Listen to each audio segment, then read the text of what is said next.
예, 물엿. 이제 실업당이죠. 보통 설탕 나쁘다 그래서 어떤 분들은 설탕 쓸 일이 있으면 대신 물엿을 쓰시더라고요. 현명한 선택이 아니십니다. 왜? 물엿도 똑같은 정제당이기 때문에. 투명하잖아요. 정제했기 때문이에요. 성상만 다르지 설탕하고 똑같은 칼로리 덩어리입니다. 마찬가지로 우리 몸의 당대사 시스템을 혼선에 빠뜨리고 대사증후군의 원인이 되고 여러 현대병의 원인이 될 수가 있습니다. 예, 이제 올리고당은 조금 이제 다른 점이 있어요. 거기는 이제 그 기능적 특성이 몇 가지 있거든요. 혈당질을 덜 올리고 칼로리가 낮고 장내 미생물 균층을 좋게 해주고 충치를 덜 일으키고 하는 이런 기능적 특성이 있기 때문에 물엿보다는 조금 진보된 당류임은 분명합니다. 물엿도 물론 이제 실업당이죠. 물엿하고 비슷하긴 한데 물엿이 가지고 있지 않은 그런 기능이 있기 때문에 물엿 대신에 올리고당을 쓴다는 건 일리가 있는데 한 가지 알아둬야 될 게 올리고당도 어디까지나 정제당입니다. 정제당이라는 점에서 100% 안전한 당이라고는 할 수가 없어요. 그래서 그런 액당을 우리가 대신해서 안전하게 쓸 수 있는 거는 정제하지 않은 비정제 액당이 있거든요. 아실 겁니다. 우리나라 전통식품의 하나 조청. 엿기름으로 당화시킨 전통조청. 이게 가장 좋은 액당의 대안이라고 저는 생각합니다. 과일이 좋은 자연식품이죠. 좋은 식품이면 틀림없고요. 좋은 자연식품이니까 과일을 이제 많이 먹어도 된다. 이제 이렇게 생각하시는데 일반 정상적인 사람은 뭐 충분히 먹어도 문제 없어요. 그런데 거기에 이제 당분이 들어있거든요. 내당 능력이 떨어진다든가 아니면 당뇨의 병력이 있다든가 그런 분들은 좀 조심하시는 게 좋은데 한 가지 우리가 식생활에서 중요한 상식이 있어요. 바로 식단의 균형을 유지하는 거. 아무리 좋은 음식이라도 한 가지만 집중적으로 많이 먹으면 좋지 않습니다. 가장 안전한 음식이 밥이라고 할 수 있잖아요. 밥. 너무 많이 먹어도 안 좋잖아요. 다른 음식과 같이 먹어야죠. 반찬도 드시고, 김치도 드시고, 채소도 드시고, 나물도 드시고, 그 다음에 뭐 생선도 드시고, 뭐 고기도 드시고, 고루 섭취하는 게 좋지, 과일이 좋다고 매일 과일만 먹는다? 별로 좋은 방법은 아닙니다. 보통 이제 주스에 대해서도 오해가 많아요. 과일로 만들었기 때문에 대표적인 웰빙 식품이다 이렇게 생각하고 아이들한테 콜라 사이다 마시지 마라, 마시려면 주스를 마셔라 이렇게 이제 엄마 아빠들이 식생활 지도를 하는데 잘 보고 하셔야 돼요.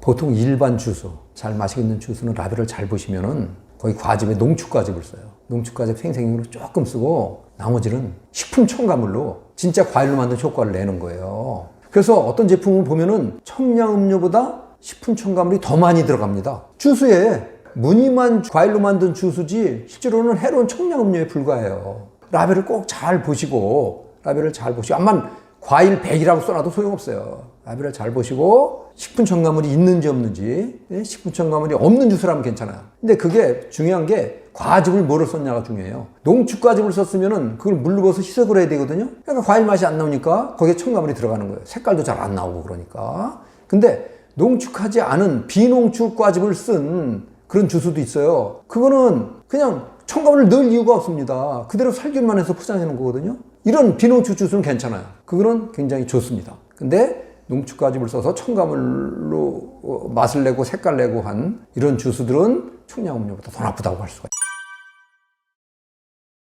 있어요. 예, 단무지도 아주 중요한 전통식품의 하나인데 원래 우리나라 그 전통 단무지 어떻게 만드는지 생각해 보시면 정답이 나와요. 젊은 분들은 아마 단무지 만드는 거 못 보셨을 텐데 할머니 할아버지한테 한번 여쭤보세요. 옛날에 단무지 어떻게 만들었는지. 물을 소금에 절여서 숙성하는데 어디서 숙성하느냐? 쌀겨 속에 묻어서 숙성합니다. 쌀겨 속에서 발효 숙성됩니다. 그 과정에서 쌀겨에 들어있는 여러 유익한 영양분들이 무로 그대로 이행이 되는 거예요. 그러면 그 단무지는 색깔도 느르스름하고 수많은 비타민, 미네랄 같은 유익한 영양분들이 잔뜩 들어있어요. 영양분의 보고라고 할 수가 있어요. 이런 단무지를 우리 조상님들은 드셔오셨어요. 그게 건강을 지켜온 비결인데 요즘에는 단무지는 그렇게 만들지 않고 색깔을 이제 느르스름한 색깔을 내기 위해서 해로운 색소를 써요. 그리고 합성식초를 비롯한 그런 나쁜 물질에 또 수많은 산도조절제, 뭐 조미료, 향료 이런 물질들 넣은 그 첨가물 용액에